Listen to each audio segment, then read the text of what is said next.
what if we reversed that, reversed the structure, and instead artists were on salary with guaranteed jobs year to year and health insurance and pension, and marketing agencies were contracted.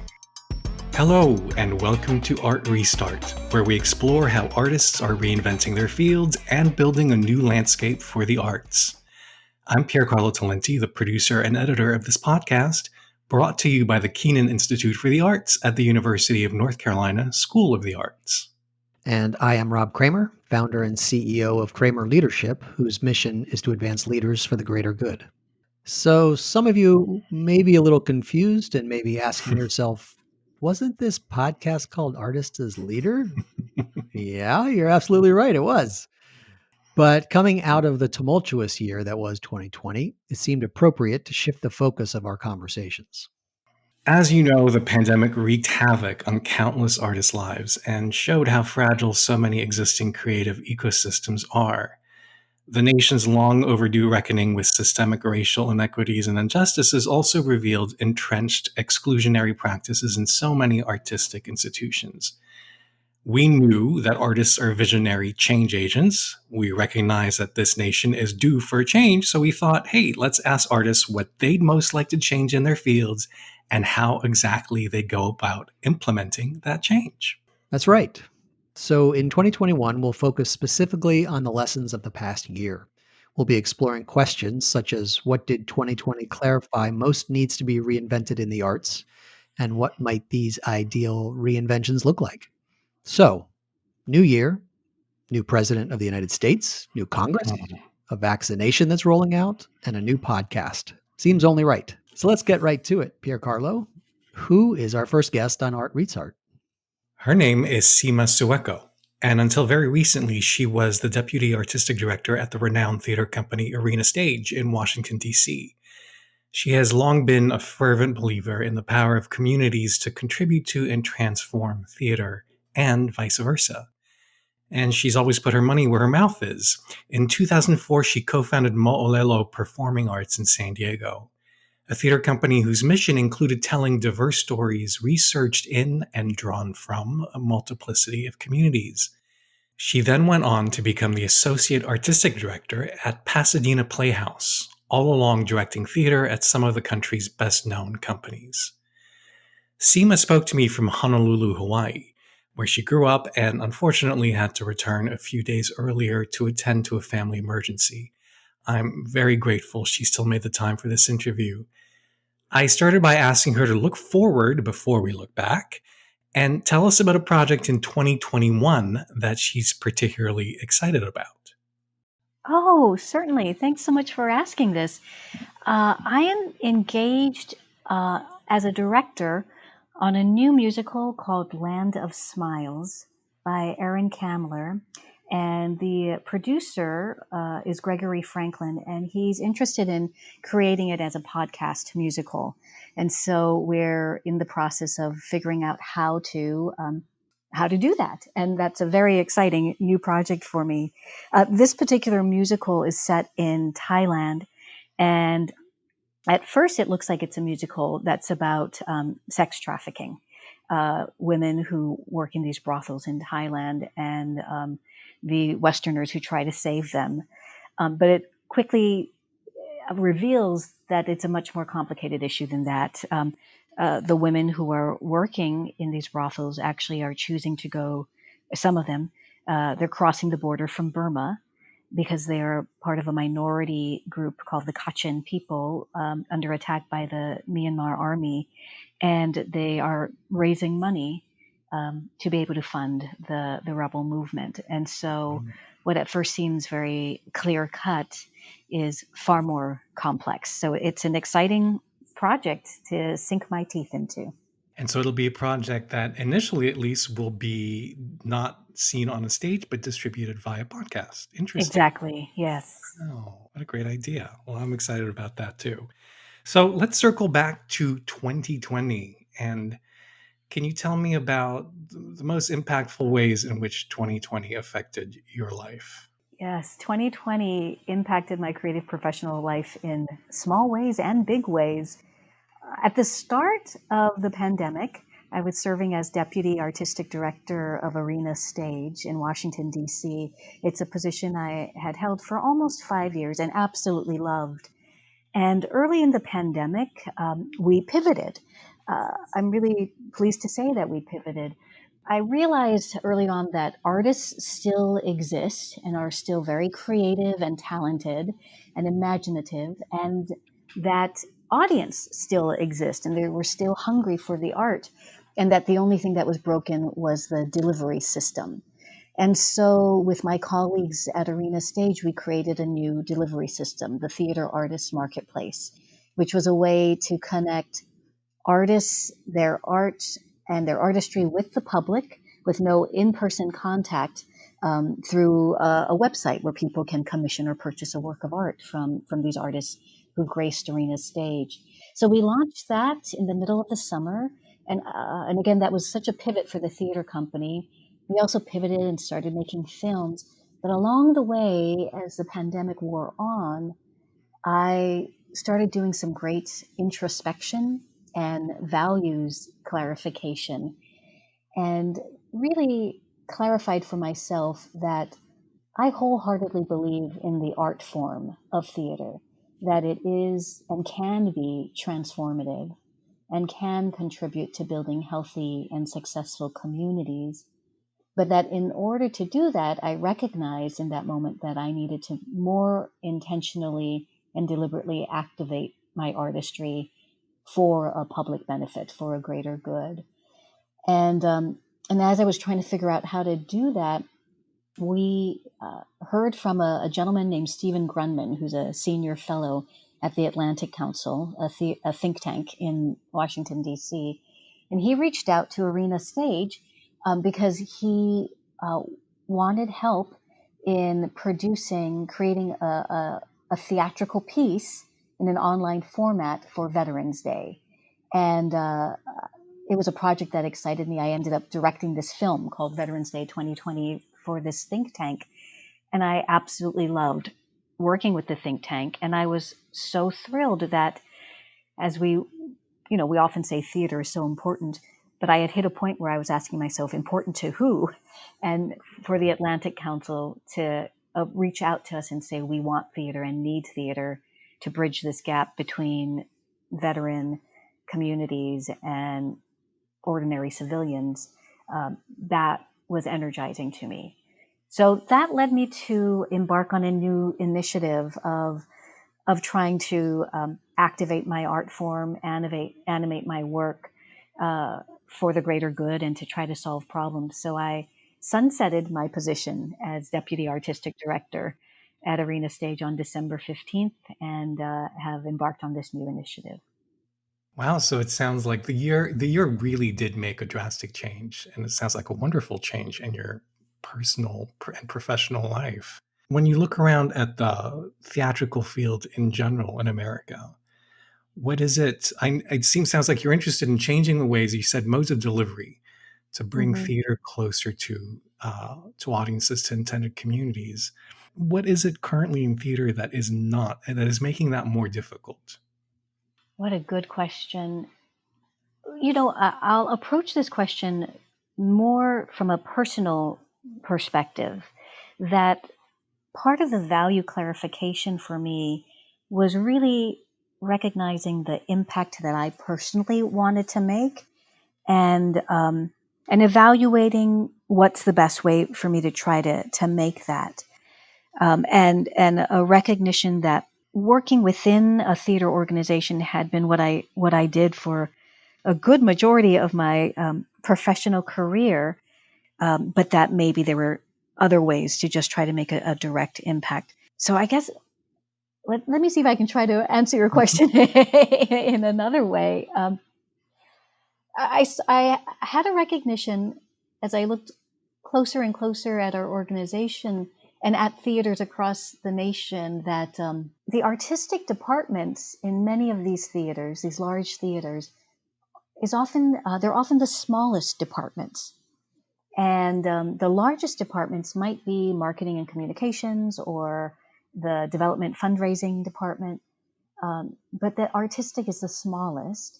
And then maybe the next largest is production, the folks who build the scenery, put up the lights, build the costumes, etc. But that in those production departments, a good majority of the employees are actually contracted seasonally or paid hourly.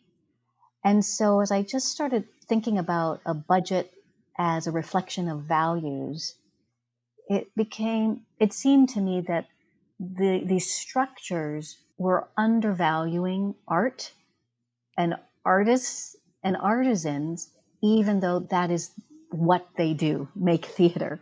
And Right, because the average audience member would be probably very shocked to learn that the artistic staff was actually by far the smallest staff. exactly. And I realized, part of my values is actually really centering artists and animating artists to be able to not only tell a beautiful story or paint a beautiful picture, but to activate that work for a greater good. And by sort of sidelining the artist, I felt like I would not be able to do that within that structure.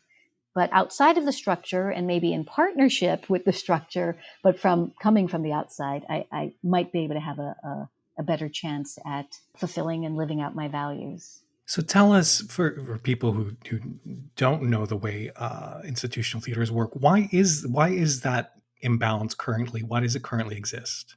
Oh boy.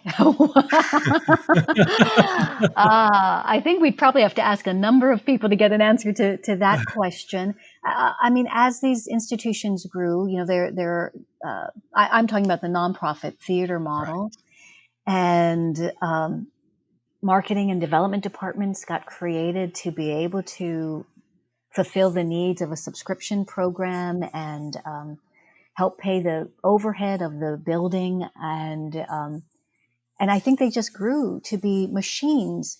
Now, Arena Stage pre-pandemic was a high functioning machine that would produce 10 robust productions a year, a number of world premieres. But to do it relied on this structure, which I have to admit, as I worked within the structure, I was quite blind to that sort of inequity between artisan, and admin. And in the pandemic, when we needed to really pivot very quickly, was when I started seeing that imbalance, that admin to artist ratio imbalance. What made you see it particularly in the pandemic? Well, I could see how artists were pivoting quite quickly, and but I felt a weight on the administrative side that was not pivoting or moving at a slower rate, or even not wanting to pivot, because it was a structure that knew how to do what it did, which is produce 10 shows a year, which was not going to happen.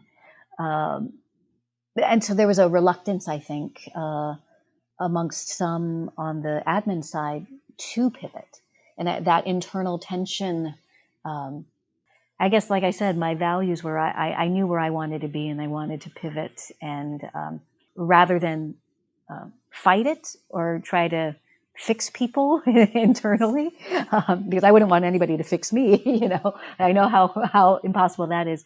I just thought, well, I want to go where I can make the impact, and that's what led to that change. In the current model of institutional nonprofit theaters, if you could go about changing this imbalance that you talk about between artistic and administrative supportive staff, how would you go about changing that? Well, the commercial Broadway model, in that model, the marketing department is contracted for the production. Marketing companies and agencies compete to be the one to promote that particular show.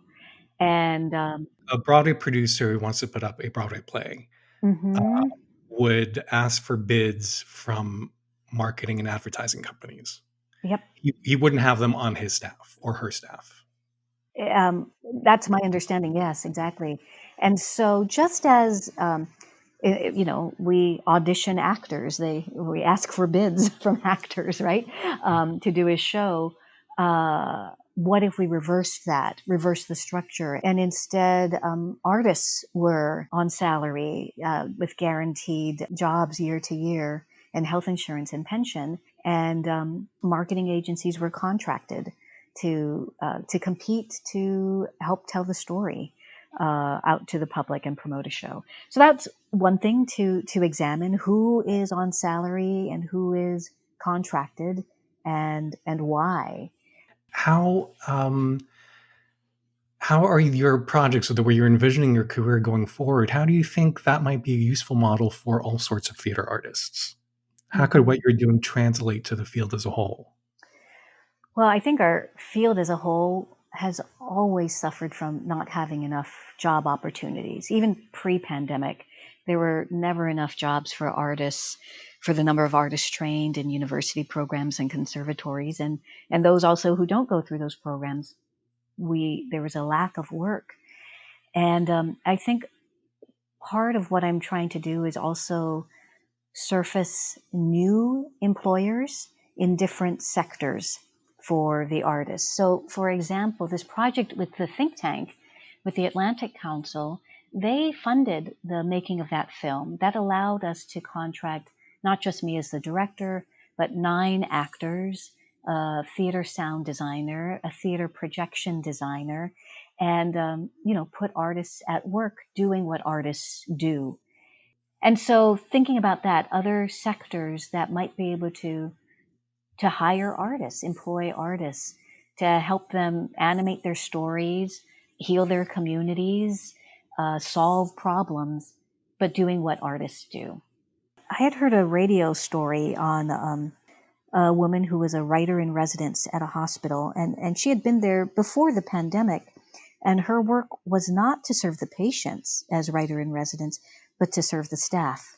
Hmm. And the staff, which was, stressed and overworked. And she formed writing groups and would mentor them on their writing. And it just provided a creative outlet, which was healing and served as a way to balance out the work they do. And so, yeah, early in the pandemic, as I was thinking about the number of artists who, freelance artists who were looking at not just weeks and months without work, but, a year, or maybe a year and a half to 2 years without work, I just started thinking, how would they hang out their shingle, Hmm. and what could they offer the world? If I were to say to you, Piercarlo, I'd love for you to be the resident artist of my family. What would you be able to offer us? Or as I went to the grocery store and could see the staff there very stressed, double masked behind plexiglass, what could we offer them as if we had put artists in residence throughout our communities during this pandemic and beyond the pandemic? I wonder if you can talk a little bit about terms of the pivot that you made based on questioning your own values or exploring that. What were the biggest challenges for you in making that decision, making that pivot, and how did you overcome them?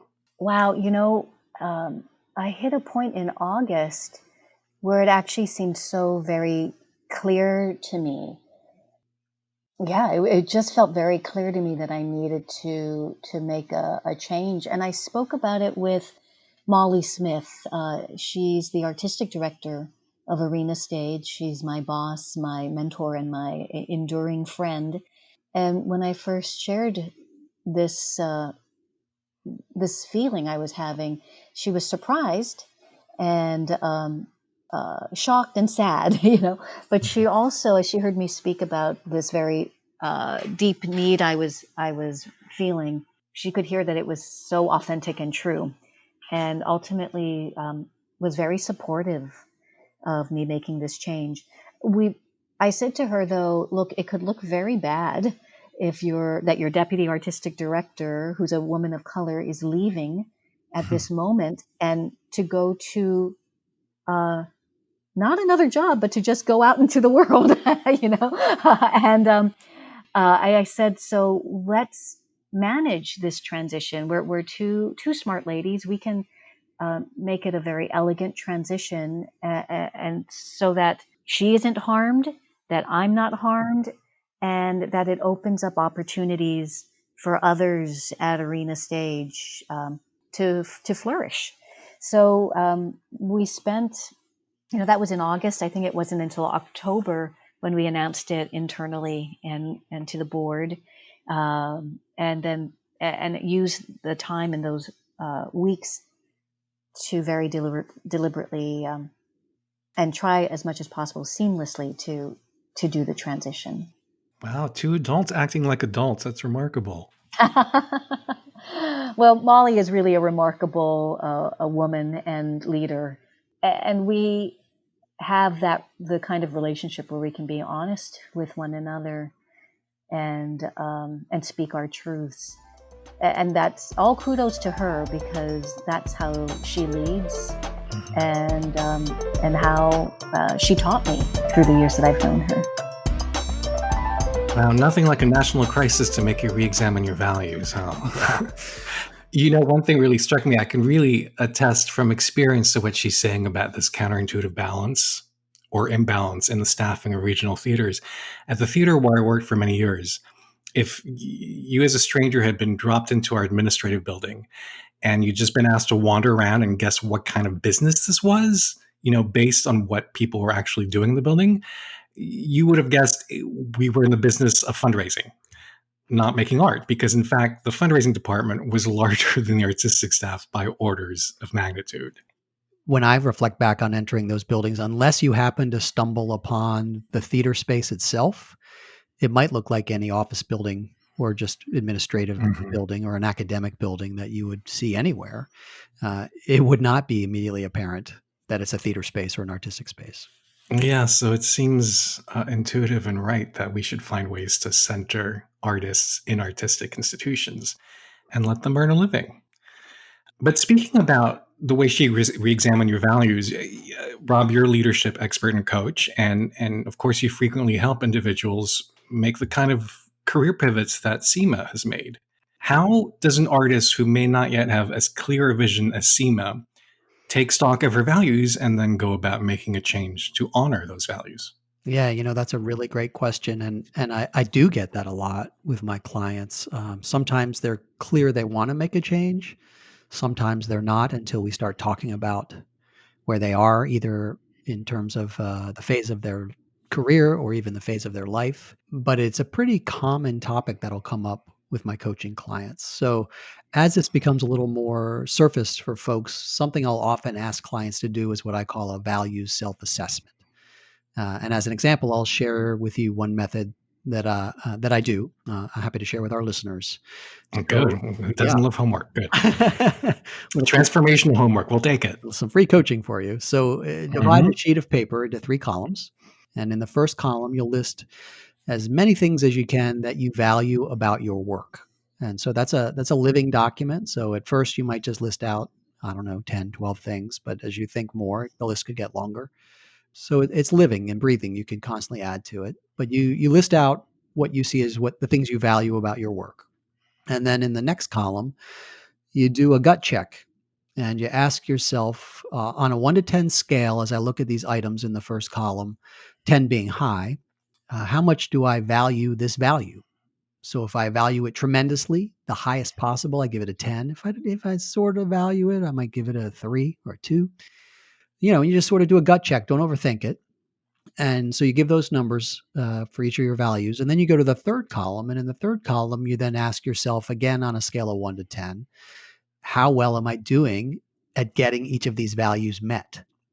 And when people do this activity, I regularly see it helps them get clear on the congruencies or inconsistencies that one has with one's values versus the actions they take to get those values met. And it can be very, very powerful exercise for folks.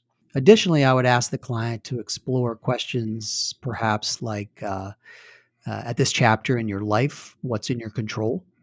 Are there things you have to accept? Are there components that are non-negotiable for you? So this type of inquiry really tends to prompt an exploration of personal clarity, unearths really the biggest thing I say is it unearths decision-making points that they can then own. Oftentimes when people are going through career transitions, they feel like a lot of things are out of their control. And this allows them to find Mhm. things that are in their control they can make clear decisions about.